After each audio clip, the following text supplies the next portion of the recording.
In this video, I will teach you 3 tricks that you can use to get higher damage every single game in World of Tanks.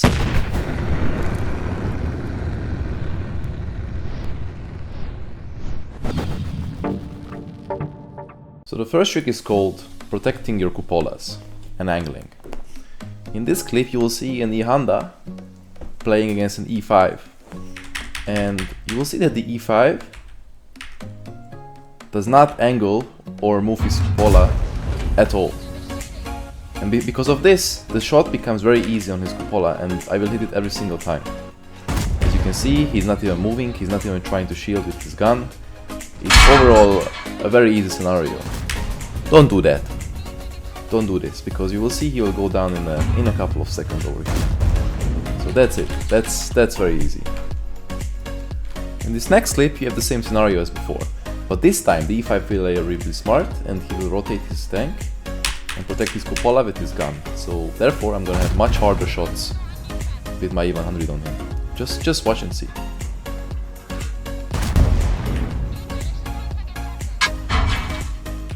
See, I have to aim for much more. I have to aim for much more because I can just hit his gun and that will be a 0 damage critical hit.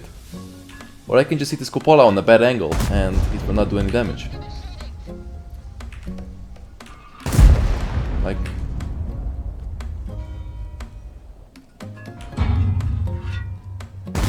Like this, for example.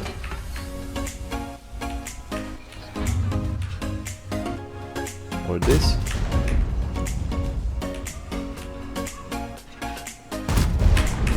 Even that was a tricky shot there to connect. See?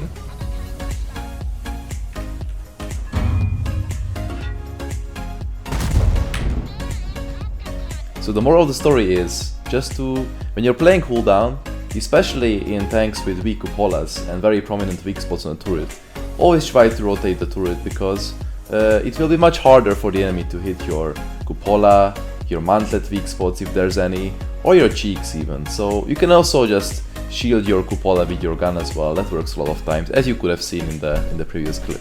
So the next trick I'll be teaching you is called baiting. We're playing Chieftain on mines and we're in a sticky situation, but we can open this situation up by employing the so-called baiting tactic. And for baiting you will need 2 angles. One angle is being occupied by the 140 and the other angle will be the hill over here. And you will see, just look at how I use my camera and where I'm aiming. Okay, so I'm aiming on the easier crosses, we shoot him.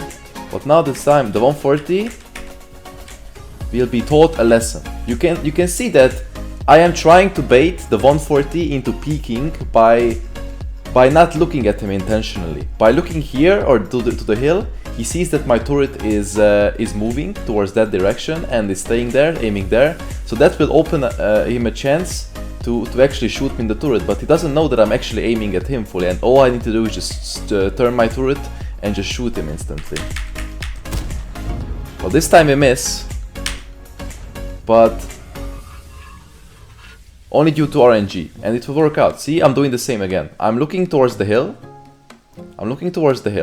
Waiting for the 140 to peek. The problem is now I'm not spotted and he doesn't know that I'm looking towards the hill. So now we have to get ourselves spotted, potentially, to make him peek. But you see, I'm holding down my right mouse button towards here, not too much to the hill, so in case he peeks I can snapshot him fast enough. Because I'm obviously playing a heavy tank, it takes a longer time to turn the turret. And now you will see that I'm not getting spotted, but he still peeks. And now he spots me. But now I can employ the tactic again. We take an unlucky shot from the Progetto. But now I'm doing the same. Look at the 140. Now I have locked onto him with my right mouse button, holding my gun in place towards the hill, but still not too far enough to rotate my tank enough to be able to shoot him in time. Many peeks. You see? Tracked him, and he gets killed by the IS-7. That's simple. Guys, we need to talk. I want you to press that subscribe button.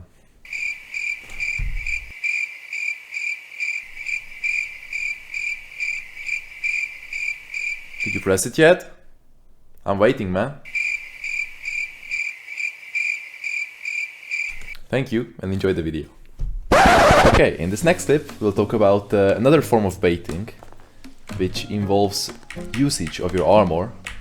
Say you're a one-shot, you're playing at 55A, it works with most tanks, and you're facing a TD, which can obviously overmatch most tanks' lower plate. But if you do this kind of trick, like if you just a little bit show your front plate, but then at an angle, at an auto ricochet angle, and it will make the TD shoot, then you can just peek him or even push him. In this case I will not push him, I'll just show you how to do it. Make sure that you do not show your first sprocket wheel, because obviously that's going to get panned, but anywhere here, if he hits, lower plate, upper plate, even with heat he will bounce this. The tracks, he will not do any damage. So basically you want to employ this if you cannot side scrape most of the time, and if you want to really make the enemy tank shoot. So you can actually go past him or even push or kill him afterwards. So only do this when side scraping is not viable, because in this case you will not be able to shoot and trade consistently with your enemy. So I'll just show you a bit more. As you can see, all of them just bounced on the lower plate, and he has no chance to pan it, and well, that's it basically. For comparison, you can see if I try to side scrape him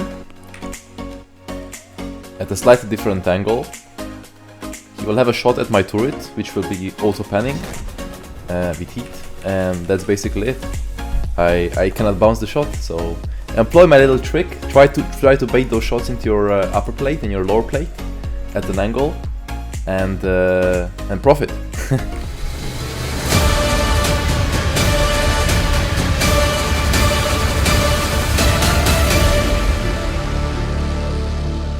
Guys, if you reach 300 likes on this video, I will make a tips and tricks series and upload a new video. Thank you.